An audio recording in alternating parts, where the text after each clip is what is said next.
നമസ്കാരം കൂട്ടുകാരെ. താലൂക്ക്തല വനിതാ വായനാ മത്സരത്തിലേക്ക് തിരഞ്ഞെടുക്കപ്പെട്ട സ്നേഹസ്പർശം ശ്രീമതി ജയന്തി ജി എഴുതിയ അവരുടെ അതിജീവന കുറിപ്പുകളാണ്.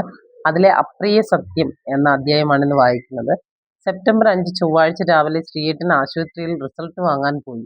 മടങ്ങിയെത്തും വരെ റിസൾട്ടിനെ കുറിച്ചായി ആലോചന. ഗേറ്റ് തുറക്കുന്ന ശബ്ദം കേട്ടപ്പോൾ എഴുന്നേറ്റ് വാതിൽ തുറന്നു. കുഴപ്പമൊന്നും ഇല്ലല്ലോ അല്ലേ? മുഖം വല്ലാതിരിക്കുന്നു.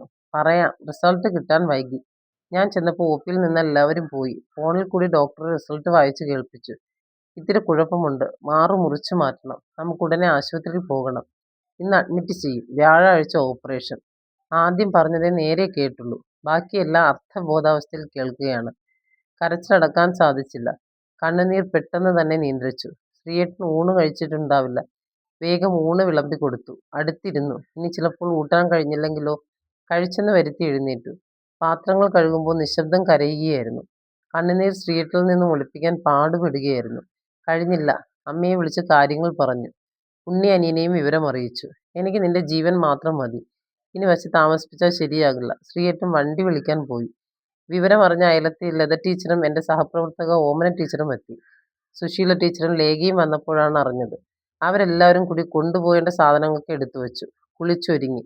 നെറ്റിയിൽ വലിയ പൊട്ടും സിമന്തരേഖയിൽ സിന്ദൂരവും ഇട്ടു. ഓപ്പറേഷൻ അല്ലേ, എന്തും സംഭവിക്കാമല്ലോ. ഇതായിരുന്നു ചിന്ത. കുറിയിടാൻ സുശീല ടീച്ചർ സമ്മതിച്ചില്ല. മതി ഒരുക്കം എന്ന് പറഞ്ഞ് ശാസിച്ചു. എല്ലാവരുടെ കണ്ണുകളിലും കണ്ണുനീരിന്റെ തിളക്കം. നിറഞ്ഞ ചിരിയോടെ അടുത്തുനിന്ന മോനെ നോക്കിയപ്പോൾ സങ്കടം പൊട്ടി. ഇവന്റെ കാര്യങ്ങൾ ആര് നോക്കും? അവന് വലിയ സന്തോഷം. കുറച്ചു ദിവസത്തേക്ക് അമ്മയുടെ വഴക്ക് കേൾക്കണ്ട. നിയന്ത്രണങ്ങളില്ല. ഇന്ന് ഓമന ടീച്ചറിന്റെ വീട്ടിൽ കിടക്കാമെന്ന് ടീച്ചർ അവനോട് പറഞ്ഞു. അപ്പോഴേക്കും കാറുമായി ശ്രീയേട്ടനെത്തി. വീടും പരിസരവും ഒന്ന് കണ്ണോടിച്ചു. എല്ലാവരോടും യാത്ര പറഞ്ഞു. പോട്ടെ, പോയിട്ട് വരട്ടെ എന്ന് പറയ്, ടീച്ചർ തിരുത്തി. പോകുന്ന വഴി ശ്രീയേട്ടനോട് പറഞ്ഞു, നമുക്ക് സാറിനെ കണ്ടിട്ട് ആശുപത്രിയിൽ പോയാൽ മതി. 8 മണിക്ക് രാധാകൃഷ്ണൻ സാർ കാഷ്വാലിറ്റിയിൽ എത്തിയുള്ളൂ. ശ്രീയേട്ടൻ സമ്മതിച്ചു.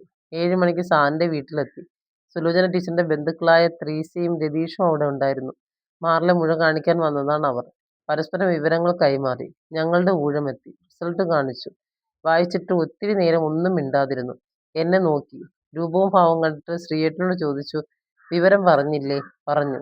പണ്ട് ക്ലാസ്മേറ്റ് ബിന്ദു ഓട്ടോഗ്രാഫിൽ എഴുതിയ എൻ്റെ കഴിവ്, ഉള്ളിലെ വികാരങ്ങൾ പുറത്ത് പ്രകടിപ്പിക്കാതെ ഒതുക്കാനുള്ള കഴിവ് പലപ്പോഴും മറ്റുള്ളവരെ അത്ഭുതപ്പെടുത്താറുണ്ട്. ഇയാൾക്ക് ക്യാൻസർ ആയിരിക്കുമെന്ന് എൻ്റെ ചിന്തയിൽ പോലും ഉണ്ടായിരുന്നില്ല. പോസ്റ്റ് ഓപ്പറേഷൻ വാർഡിൽ തന്നെ അഡ്മിറ്റ് ചെയ്യാം. രാധാകൃഷ്ണൻ കാഷ്വാലിറ്റിയിൽ കാണും. ഒന്നുകൂടി പരിശോധിച്ച് ഉള്ളിൽ ഒതുക്കിയ ദുഃഖം വലിയ നെടുവീർപ്പായി പുറത്തു വന്നു. പരിശോധന നിർത്തി മുഖത്ത് നോക്കി. എന്താ? ഒന്നും മിണ്ടാതെ കണ്ണിൽ നോക്കി. ഒരു നിറകൺ ചിരി. പരിശോധന പൂർത്തിയാക്കി ഒ.പി ടിക്കറ്റിൽ അഡ്മിറ്റ് ചെയ്ത വിവരം എഴുതി ചേർത്തു. ശ്രീയേട്ടൻ കൺസൾട്ടിംഗ് ഫീ കൊടുക്കാൻ ശ്രമിച്ചു. കൈക്കൂലി കൊടുക്കുന്നുവെന്ന് പറഞ്ഞ് ഒത്തിരി വഴക്കു പറഞ്ഞു. ശ്രീയേട്ടൻ ഉടനെ ക്ഷമ ചോദിച്ചു. നന്ദി.